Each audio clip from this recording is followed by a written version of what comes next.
children among 6 wounded in Israeli strike on polio vaccination center.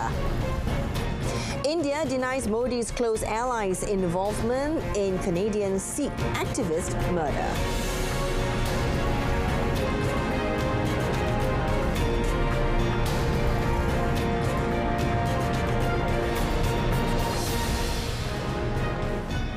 Good afternoon and salam Malaysia Madani. I'm Jessica Lee and you're watching World Today.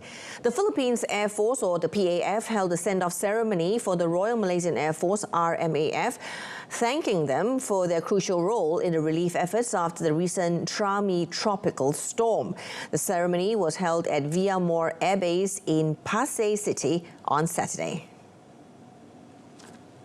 The mission, conducted from the 26th of October, involved the deployment of a Eurocopter EC-725 Caracal long-range transport helicopter operated by a team of 16 crew members.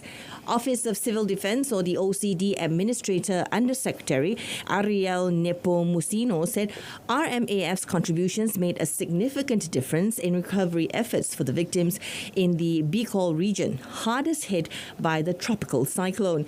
He added this collaborative effort underscores the strength of partnerships within ASEAN, reaffirming the commitment to regional stability and resilience in the face of natural disasters.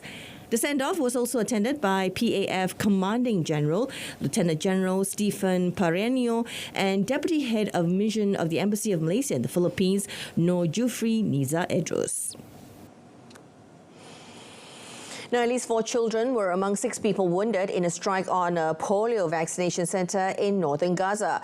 Now, the World Health Organization only restarted the second round of vaccinations in northern Gaza after being forced to suspend them earlier because of Israeli bombardments. WHO Chief Tedros Adhanom Ghebreyesus said the health center was in an area where a humanitarian pause was agreed to allow vaccination to proceed, and the attack could kill parents of children needing a second vaccine to be covered.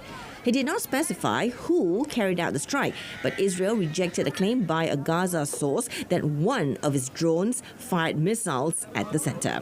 The Gaza Civil Defense Agency said that it was an Israeli quadcopter that fired 2 missiles which hit the wall of Sheikh Radwan Clinic.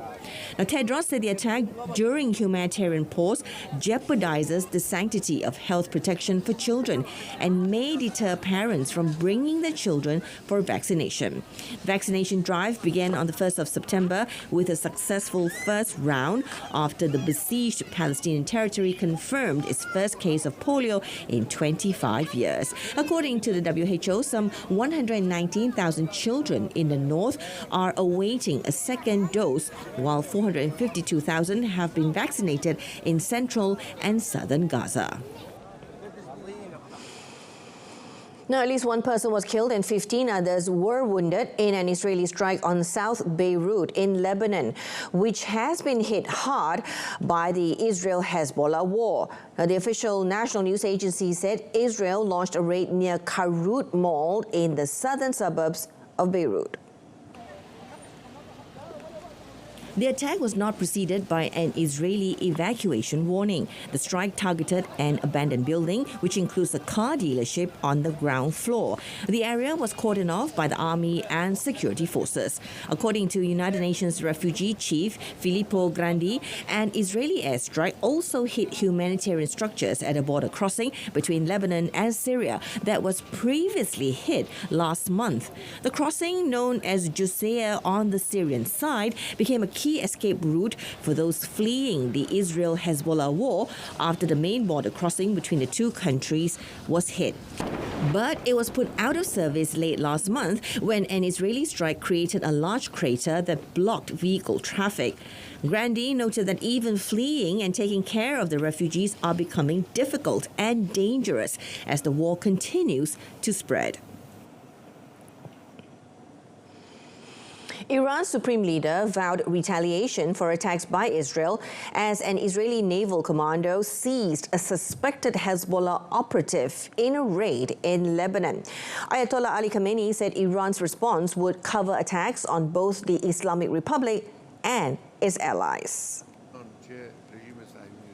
He said the enemies, both the US and the Zionist regime, will receive a tooth-breaking response for what they are doing against Iran and its allies. Khamenei was speaking during a meeting with students on Saturday ahead of the anniversary of the 1979 seizure of the US Embassy in Tehran. On the 26th of October, Israel bombed military sites in Iran, killing 4 servicemen in response to the 1st October barrage of about 200 missiles that Tehran called a reprisal. Now, analysts say Israel inflicted severe damage on Iranian air defenses and missile capacities and could yet launch more wide-scale action against the Republic. Ukraine said that Kiev had come under heavy drone attack overnight as fresh explosions were heard in the capital and other regions were struck. President Volodymyr Zelensky said the attack by Russian drones caused damage and casualties in various districts of Kiev. Zelensky said that the constant attacks on Ukrainian cities prove that the pressure on Russia and its accomplices is not enough. Ukraine's Air Force said it had shot down 39 out of 71 drones launched from Russia overnight. The drones targeted the Kiev region surrounding the capital, the Sumy border region, as well as the central Kirovograd and Poltava regions.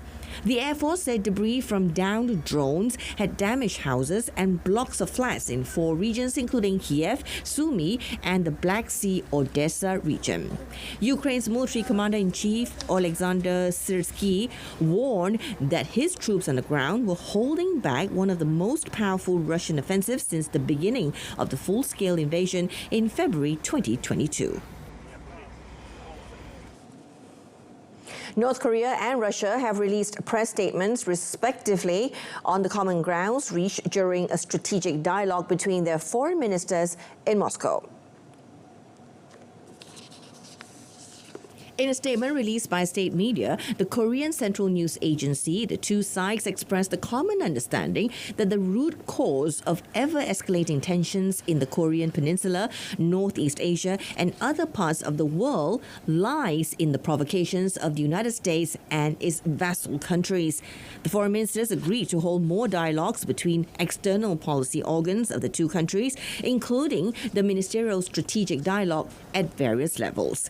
The Russian Foreign Ministry's press release, meanwhile, said that during the strategic consultations, the two ministers had a thorough exchange of opinions on the practical issues of developing the bilateral relations. It said that the foreign ministers' strategic discussions make an important contribution to further development and expansion of the bilateral relations in line with the comprehensive strategic partnership between Russia and North Korea.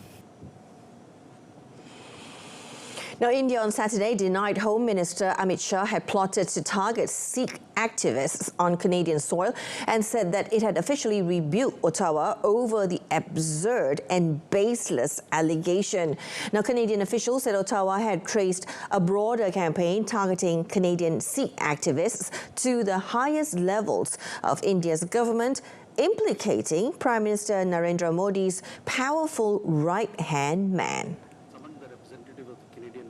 Foreign Ministry spokesman Randir Jaiswal said the government of India protests in the strongest terms to the absurd and baseless references made to the Union Home Minister of India. Now, Jaiswal said that a Canadian diplomat had been summoned and issued a letter to formally protest the accusation against Shah. Testifying before a Canadian Parliamentary Committee this week, Deputy Foreign Ministry David Morrison confirmed a Washington Post story implicating Shah in a plot to intimidate and even kill Canadian Sikhs. The Post cited an unnamed senior Canadian official as having said that Shah authorized an intelligence gathering and attacks campaign, including the 2023 killing of 45-year-old naturalized Canadian citizen Hardeep Singh Nijjar. Now, Jaiswal hit back for New Delhi on Saturday by accusing Canadian officials of deliberately leaking unfounded insinuations to the media to discredit India. Now, Canada is home to the largest Sikh community outside of India and includes activists for Khalistan, a fringe separatist movement seeking an independent state for the religious minority carved out of Indian territory. Welcome to On the Table. Obviously, there are two main engines of growth in any economies. What are the implications of Malaysia's growth on employment, income levels, and also standard of living per population? From a historical perspective, it's been good. The capacity in our country can be built to be in the same level as the world standards.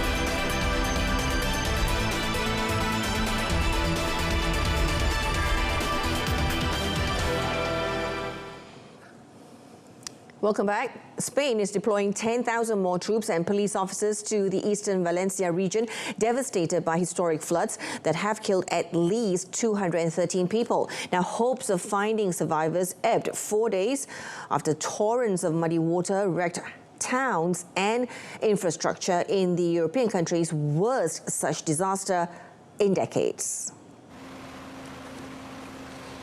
Almost all of the deaths have been in the Valencia region, where thousands of security and emergency services frantically cleared debris and mud in the search for survivors. Now, Prime Minister Pedro Sanchez said the disaster was the second deadliest flood in Europe this century and announced a huge increase in the security forces dedicated to relief works. He said the government had accepted the Valencia region leader's request for 5,000 more troops and informed him of a further deployment of 5,000 police and civil guards. He added Spain was carrying out its largest deployment of army and security force personnel in peacetime. With telephone and transport networks severely damaged, establishing a precise figure of missing people is difficult. Sanchez said electricity had been restored to 94% of homes affected by power outages and that around half of the cut telephone lines had been repaired. The countries at the UN COP16 nature talks in Colombia have agreed to how companies in sectors such as pharmaceuticals and cosmetics should pay for the use of genetic information drawn from biodiversity in their research and development. The plenary can adopt document L32 revision 1 on digital sequence information on genetic resources as a whole document. As I don't see a party asking for the floor, so it is adopted.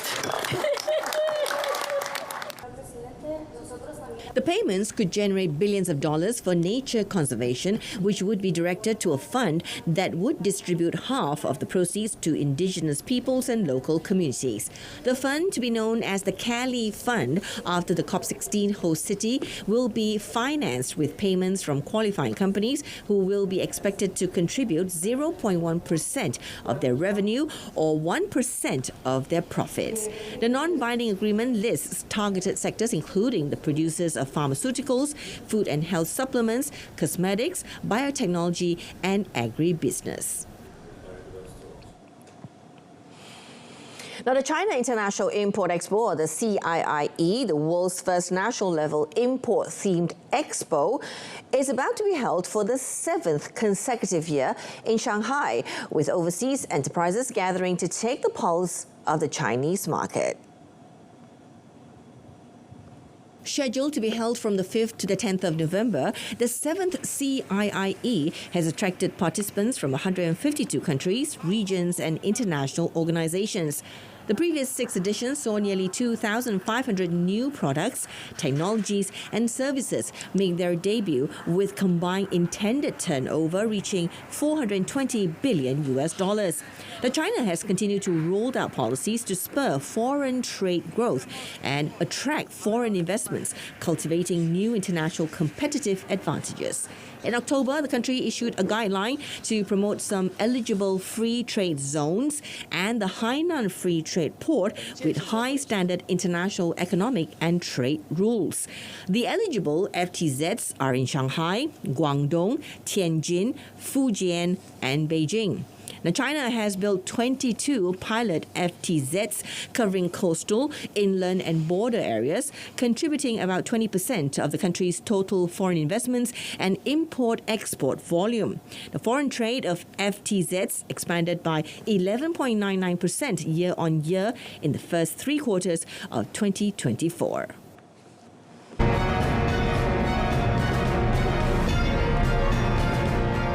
In sports, Salah, late equaliser, sends Liverpool top of the table.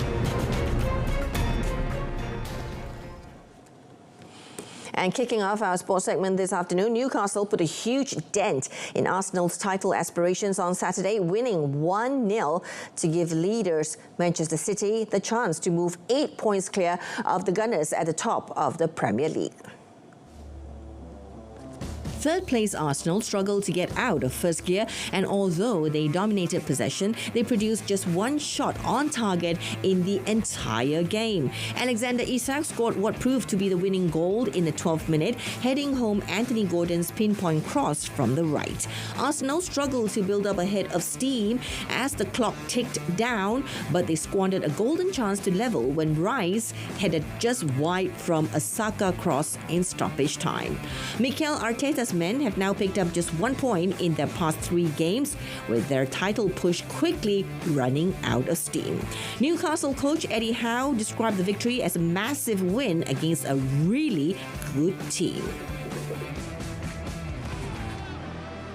At Anfield, Liverpool were in danger of a surprise loss of their own before regrouping to take advantage of their rivals' stumbles with a 2-1 win over Brighton. Ferdi Kadioglu gave Brighton the lead in the 14th minute with a fierce strike that cannoned in off the post after Danny Welbeck flicked on Kaoru Mitoma's cross. But Liverpool had beaten Brighton in the League Cup last 16 in midweek, and they repeated the trick thanks to a late revival. Cody Gakpo backed the equaliser in the 69th minute with a cross that looped straight into the net. 3 minutes later, Mohamed Salah put Liverpool ahead, the Egypt forward curling a fine finish into the top corner for his 9th goal this season. In Arne Slot's first season in charge, Liverpool are 2 points clear of City after their 8th win in 10 league games. In tennis news, third seed Alexander Zverev produced a near-flawless display to outclass former champion Holger Rune 6-3, 7-6 on Saturday and returned to the Paris Masters final after a gap of 4 years. The 27-year-old Zverev is aiming to leapfrog Carlos Alcaraz into second in the world rankings ahead of this month's season finale in Turin. Will take on world number 3, Alexander Zverev. Elsewhere, Aryna Sabalenka began her quest to secure the year-end #1 ranking with a thumping 6-3, 6-4 victory over China's Zheng Qinwen in her opening round-robin match at the WTA Finals in Riyadh on Saturday. Australian and US Open champion Sabalenka, who is headlining the first women's professional tennis tournament in Saudi Arabia, packed far too much power for Zheng at crucial points in their 4th meeting of 2024 to stay perfect. In a rematch of their Melbourne and Wuhan title clashes, it was Belarusian Sabalenka who edged ahead in a tight opening set with a break in the 6th game and took the early lead in the contest by holding to love. Olympic champion Zheng enjoyed plenty of vociferous support at the King Saud University Indoor Arena and led 4 times in a closer second set, but Sabalenka drew level each time and finally broke for a 5-4 lead with a searing forehand winner. She wrapped up the contest on serve despite a wobble with a double fault when Zheng sent a forehand long. In another match, world number 4 Jasmine Paolini made a winning start to the WTA Finals with a 7-6, 6-4 victory over Kazakhstan's Elena Rybakina in their opening round-robin match. After a breakout season, aged 28, which saw Italy's Paolini reach the final of both Wimbledon and the French Open, the late bloomer became the second oldest WTA Finals debutant after Li Na, who was 29 in 2011. Now, Paolini's win sees her head-to-head record against the 2022 Wimbledon champion improved to 2-all as Rybakina, who was playing for the first time since pulling out of the US Open due to a lower back injury, showed signs of rust. The WTA Finals features the 8 highest-ranked women's singles players and doubles teams in the world, split into 2 groups of 4, with the top 2 advancing to the semi-finals to fight for a prize pot of $15 million.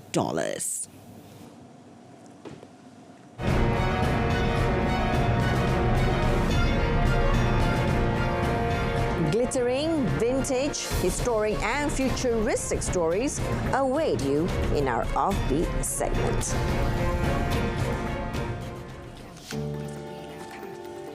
Thousands of well-wishers lined the banks of Bangkok's Chao Phraya River Sunday to watch King Maha Vajiralongkorn's ride a glittering royal barge procession to mark his 72nd birthday. A flotilla of 52 ornately decorated boats, paddled by more than 2,000 oarsmen decked out in scarlet and gold, carried the King and Queen Suthida in formation through the heart of the Thai capital to a Buddhist ceremony at Wat Arun, the city's ancient temple of dawn. The king, officially regarded as semi-divine, who came in for unprecedented criticism in street protests in 2020 and 2021, took his place on a century-old royal barge known as the Golden Swan to deliver robes to monks in a ceremony marking the end of Buddhist Lent. Now, royal barge processions date back hundreds of years, but are held rarely, saved for the most significant occasions, most recently the king's coronation in 2019. King Vajiralongkorn turned 72 in July, completing his 6th cycle in the 12-year astrological calendar, a milestone regarded by Thais as important and auspicious. Normally, the intricately ornamented barges, their prows decorated with Garudas, Nagas and other mythical creatures from Buddhist and Hindu mythology. The barge procession dates back to Thailand's 1350 to 1767 Ayutthaya period. When Bangkok was built more than 250 years ago, kings used the boats to travel through the capital's network of canals. Enthusiasts of the vintage penny farthing bicycle model gathered in a park in Prague, showcasing their skills to an audience of intrigued onlookers. Adorned in historical attire, the cyclists participated in formation rides, synchronized to music, and competed in races that tested both speed and balance. The Czech Velocipedist Club, responsible for organizing the event, stated on its website that the first bicycle ride in what is now the Czech Republic occurred in 1868. No, je to úžasné, za první setkání s kamarádama, se spoustou lidí a dalo by se říct, že sem chodí pořád stejní lidi, nebo potkáváte 50-60% lidí, kteří tu byli loni, předloni, před 10 lety, takže pokud zás usměje počasí, taky jsme tu byli ve sněhu a v dešti, tak je to dobrý a navíc teda setkání máme pravidelný, těch schůzí v Praze jednou za měsíc, probere se takový něco okolo té cyklistiky, okolo té historie, pofoukáme si bolízky starší, postěžujeme si, jak je to špatný a běží to reálně.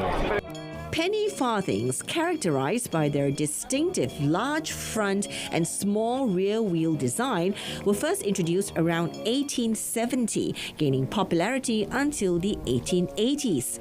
The advent of bicycles with 2 evenly sized wheels and chains, the model that most contemporary bicycles are based on, eventually replaced them.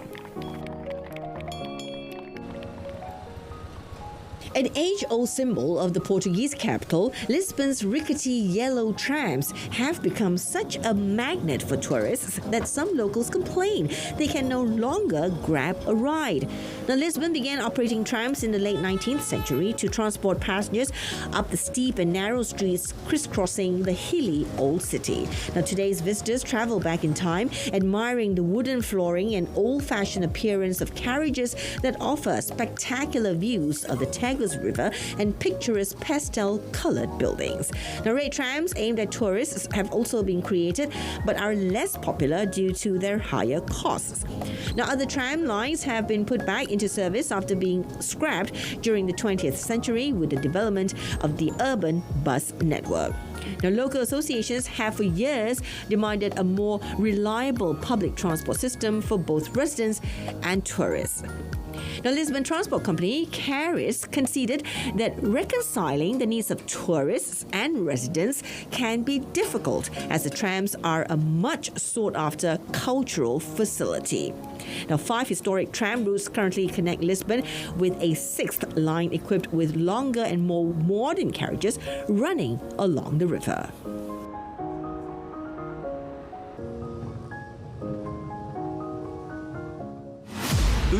minit tanpa henti. 76 minutes non-stop.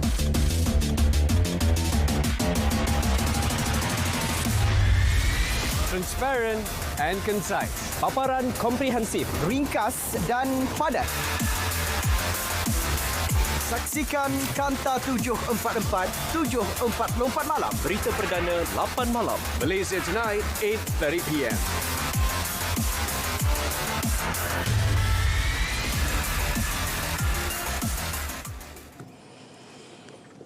And that's it from us this afternoon. In our top story, 4 children among 6 wounded in Israeli strike on polio vaccination centre. Do join us again this evening at 8:30 p.m. on TV1 and saluran Berita RTM for more. Or you can always stream us live on RTM's Click website and mobile app. I'm Jessica Lee. From the river to the sea, Palestine will be free. Goodbye for now. I'll see you later.